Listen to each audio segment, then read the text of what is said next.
வணக்கம், welcome to power பங்கு. So இன்றைக்கி நம்ம என்னென்ன ட்ரேட்ஸ் பண்ணியிருந்தோம் எக்ஸ்பிரி டே அன்றைக்கி பார்த்திங்கன்னா Thursday எக்ஸ்பிரி டே. நம்ம நார்மலாக 2 அக்கௌண்ட்டில் ட்ரேட் பண்ணுவோம். என்னென்ன ட்ரேட்ஸ் பண்ணியிருந்தோம், என்னென்ன பொசிஷன்ஸ் எடுத்திருந்தோம், அதோட லாஜிக் என்ன, அதுக்கப்புறம் இன்றைக்கி பேங்க் நிஃப்டி செகண்ட் ஹாஃபில் எப்படி ரியாக்ட் பண்ணிச்சு, எதனால் அப்படி ஃபால் ஆச்சு அப்படிங்கிற எல்லா டீட்டெயில்ஸும் நம்ம பார்க்கலாம். ஸோ டோட்டலாக பார்த்திங்கன்னா நமக்கு எவ்ரி வீக் நம்ம எக்ஸ்பிரி டே ஸ்ட்ராட்டஜி யூஸ் பண்ணி கன்சிஸ்டண்ட்டாக ப்ராஃபிட் பண்ணிகிட்ருக்கோம். லாஸ்ட் வீக் பார்த்திங்கன்னா 17,000, அதுக்கு முன்னாடி 10,000, அதுக்கு முன்னாடி நான் எல்லா வீடியோஸும் போட்டிருக்கேன். ஸோ இந்த வீக் பார்த்திங்கன்னா 21,000, 14,000 இதில் 7,500, ஸோ 21,500. ஸோ இது என்னென்ன பொசிஷன்ஸ் எடுத்தோம் அப்படிங்கிறது பார்க்குறதுக்கு முன்னாடி நீங்களும் இந்த மாதிரி ஸ்ட்ராட்டஜிஸ் என்னென்ன ஆப்ஷன் செல்லிங் பற்றி தெரிஞ்சுக்கணும் அப்படின்னா இந்த வீடியோ டிஸ்கிரிப்ஷனில் லிங்க் இருக்குது. இந்த லிங்க் யூஸ் பண்ணி அக்கௌண்ட் ஓப்பன் பண்ணிவிட்டு நம்மளோட வெப்சைட் powerpangu.com அப்படிங்கிற வெப்சைட்டில் இருக்க எல்லா ப்ரீமியம் கோர்ஸும் நீங்கள் ஃப்ரீயாகவே வாங்கிக்கலாம். ஸோ இதில் இந்த ஆப்ஷன் ஸ்ட்ராட்டஜிஸ் நம்ம யூஸ் பண்ணுறதெல்லாம் இதில் கவர் பண்ணியிருப்பேன். Weekly monthly income strategy. So 6 கோர்ஸும் இந்த நம்பருக்கு வாட்ஸ்அப் பண்ணி நீங்கள் ஃப்ரீயாக வாங்கிக்கலாம். ஸோ இது கோ த்ரூ பண்ணிங்கனாலே அதுக்கப்புறம் பேப்பர் ட்ரேட் பண்ணிவிட்டு நீங்கள் பண்ணிங்க அப்படின்னா உங்களுக்கு ஈஸியாக இருக்கும். ஸோ இப்போ நம்ம என்னென்ன பொசிஷன்ஸ் எடுத்தோம் அப்படிங்கிறது பார்த்துடலாம். ஸோ மார்க்கெட் ஃபஸ்ட்டு மார்னிங் பார்த்திங்கன்னா எங்கே ஓப்பன் ஆச்சு அப்படின்னு நைட்டு பைடன் ஸ்பீச் கொடுத்துருந்தாரு. அதனால் மார்னிங் மார்க்கெட் உங்களுக்கு ஓரளவுக்கு கேப் அப் ஆகிடுச்சு.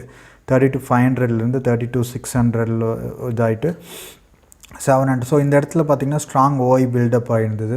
700 கீழே வர விடாமல் உங்களுக்கு பார்த்திங்கன்னா ஒரு புட் செல்லிங் ஓஐ பில்டப் ஆகிருந்தது. So 32,700 to 800 within that range தான் எக்ஸ்பிரி ஆகும் அப்படின்னு நம்ம எக்ஸ்பெக்ட் பண்ணியிருந்தோம். ஸோ 800 நான் செல் பண்ணியிருந்தேன், 32,800. அதுக்கப்புறம் டவுன் சைடு பார்த்திங்கன்னா 32,500 செல் பண்ணியிருந்தேன். ஸோ என்னாச்சு அப்படின்னு பார்த்திங்கன்னா 8:30 வரைக்கும் போயிட்டு நமக்கு ஃபர்தராக அவங்களுக்கு கரெக்ஷன் ஆகிடுச்சு.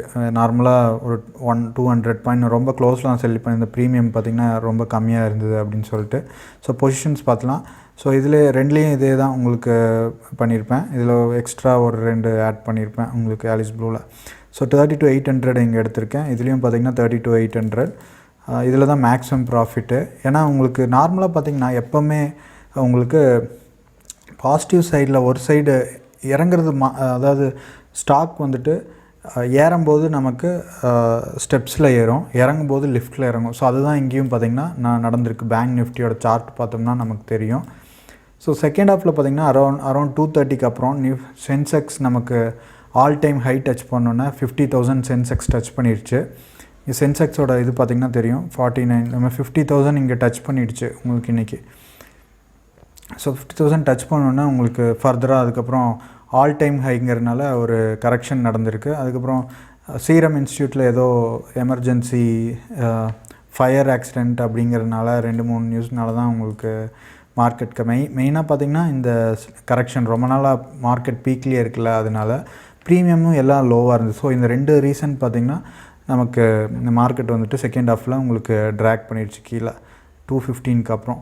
ஸோ நான் அதுக்கு முன்னாடியே நம்ம இந்த இடத்துல பார்த்திங்கன்னா இதை பிரேக் பண்ணிச்சு. அது 700 நம்ம சென்டர் பாயிண்ட் வைக்கும்போது அங்கேருந்து ஒரு 550 ஆர் 650 கீழே போனாலே நீங்கள் கொஞ்சம் அலர்ட்டாக ஸ்ட்ரிக்டாக ஸ்டாப் லாஸ் வச்சுக்கணும்.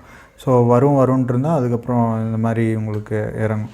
ஸோ அதுவும் பார்த்துக்கணும். நம்ம நார்மலாக 700 பாயிண்ட்ஸ் தள்ளி செல் பண்ணும்போது உங்களுக்கு கொஞ்சம் சேஃபாக இருக்கும். 500 மார்க்கெட்டிங் எங்கே ஓப்பன் ஆச்சு உங்களுக்கு பேங்க் நிஃப்டி பார்த்திங்கன்னா, ஆனால் ப்ரீமியம் கம்மியாக இருக்கும். 32,700லேருந்து 700 பாயிண்ட்ஸ் தள்ளி செல் பண்ணிங்கன்னா 32,000 உங்களுக்கு வந்திருக்கும். 32,000 உங்களுக்கு 31,983 வரைக்கும் போய்ட்டு, ஆனால் ஃபர்தராக உங்களுக்கு க்ளோஸ் ஆகும்போது இதாகிடுச்சு. ஸோ ஓவர் சோல்ட் ஆகிட்டு திருப்பி பை பண்ணிட்டாங்க. ஸோ 700 பாயிண்ட்ஸ் வைக்கும்போது ப்ரீமியம் கம்மியாக இருக்கும். அதனால நம்ம அவ்வளோ தூரம் ரிஸ்க் எடுத்து அதுவும் டபுள் இதுக்கு ஸ்டாப் லாஸ் தான் மெயினாக முக்கியம். ஸோ இந்த மாதிரி ஈவெண்ட்ஸ் நடக்கும்போது நீங்கள் ஒரு லைன் வரைஞ்சிக்கணும். அதாவது டேவோட லோவை பிரேக் பண்ணி எவ்வளோ பாயிண்ட்ஸ் நம்ம இது பண்ணலாம் அப்படிங்கிறத ஒரு லைன் வரைஞ்சிட்டு கரெக்டாக வாட்ச் பண்ணி நீங்கள் எக்ஸிட் பண்ணுறது கொஞ்சம் யூஸ்ஃபுல்லாக இருக்கும். அப்படியே வரும்னு விட்டுறக்கூடாது. இந்த மாதிரி எப்பாவது ரேராக தான் இந்த மாதிரி ஈவெண்ட்ஸ் நடக்கும். அது நம்ம கொஞ்சம் கேர்ஃபுல்லாக இருக்கணும் அதுக்காக. ஸோ இது பார்த்திங்கன்னா 32,800 செல் பண்ணியிருந்தேன்.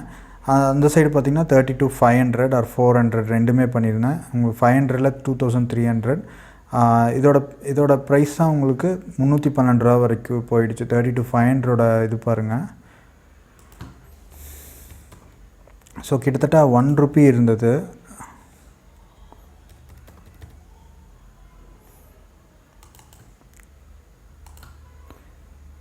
ஸோ இங்கே பார்த்தீங்கன்னா வெறும் 4 or 5 2 rupees இருந்தது உங்களுக்கு 497 rupees வரைக்கும் உங்களுக்கு போயிருக்கு. ஸோ ஆப்ஷன் செல்லிங்ஸில் எப்போவுமே நீங்கள் ஸ்டாப் லாஸ் யூஸ் பண்ணணும். இது ஒரு உங்களுக்கு நிறைய பேர் பண்ணிகிட்டு இருந்தீங்க அப்படின்னா இது உங்களுக்கு ஒரு லெசனாக இருக்கும். ஸோ ஸ்டாப் லாஸ் எப்படி வைக்கிறது அப்படின்னா உங்களுக்கு இது சொல்கிறேன் சிம்பிளாக. இந்த மாதிரி டைம்லாம் எப்படி இது 2 வகையாக வைக்கலாம். ஒன்று இந்த டேவோட பிரேக் பண்ணி ஒரு 100 points போகுது அப்படிங்கும்போது நீங்கள் வாட்ச் பண்ணிகிட்டே இருக்கீங்க அப்படின்னா நீங்கள் எக்ஸிட் பண்ணிடலாம். இல்லை மார்க்கெட் நான் வாட்ச் பண்ண மாட்டேன், எனக்கு ஸ்ட்ரிக்டாக நான் ப்ராசஸை ஃபாலோ பண்ணுவேன் அப்படிங்கும்போது ஸோ நீங்கள் 2 சைடும் ஒரு 50 ரூபாய்க்கு செல் பண்ணுறீங்க அப்படிங்கும்போது ஸ்டாப் லாஸ் என்னவாக இருக்கணும் அப்படின்னா 2ஐயும் ஆட் பண்ணிக்கங்க. 100 ப்ளஸ் 1ல் பாதி எடுத்துக்கங்க 25 125 2 சைடும் ஸ்டாப் லாஸாக வச்சுக்கணும் நீங்கள். ஸோ ஆட்டோமேட்டிக்காக இது ஹிட் ஆச்சு அப்படின்னா க்ளோஸ் பண்ணிடணும் ஸ்ட்ரிக்டாக. அன்றைக்கி ப்ராஃபிட்டோ லாஸாக புக் பண்ணி அப்போவும் பார்த்திங்கன்னா உங்களுக்கு மேக்ஸிமம் லாஸ் பார்த்திங்கன்னா உங்களுக்கு 25 points தான் லாஸாக இருக்கும். ஏன்னா இந்த சைடு ஒரு சைடு உங்களுக்கு 50 ரூபா ஆட்டோமேட்டிக்காக வந்துடும். அந்த 50 ரூபா லாஸில் உங்களுக்கு போய்டும். மீதி 25 ரூபா மட்டும் தான் ரிஸ்க் எடுக்கிறீங்க. ஸோ அந்த மாதிரி நீங்கள் வச்சுக்கலாம். ஸோ இந்த மாதிரி 2 rupees இருக்கிறது உங்களுக்கு 500 நியர்லி 479 வரைக்கும் போயிருக்கு. ஸோ இந்த மாதிரி ரேர் ஈவெண்ட்ஸ் டைமில் நம்ம எப்போவுமே பார்த்திங்கன்னா மார்க்கெட் நீங்கள் செல்லிங் பண்ணும்போது கொஞ்சம் கவனமாக வாட்ச் பண்ணிகிட்ருக்கணும். இல்லை அப்படின்னா ஸ்டாப் லாஸ் வச்சுட்டு நம்ம நீட்டாக இது பண்ணிக்கணும். இது 2 தான் முக்கியமான பாயிண்ட்டு. ஸோ இதெல்லாம் பார்த்திங்கன்னா உங்களுக்கு இந்த இதிலே கவர் பண்ணியிருப்பேன். உங்களுக்கு ஸ்டாப் லாஸ் வைக்கிறது என்னென்ன ஸ்ட்ராட்டஜிஸு அப்படிங்கிற எல்லா இன்ஃபர்மேஷனும் உங்களுக்கு இந்த கோர்ஸில் இது பண்ணியிருப்பேன். ஸோ எதாவது டவுட்னா வாட்ஸ்அப் பண்ணுங்கள். Thank you, bye bye.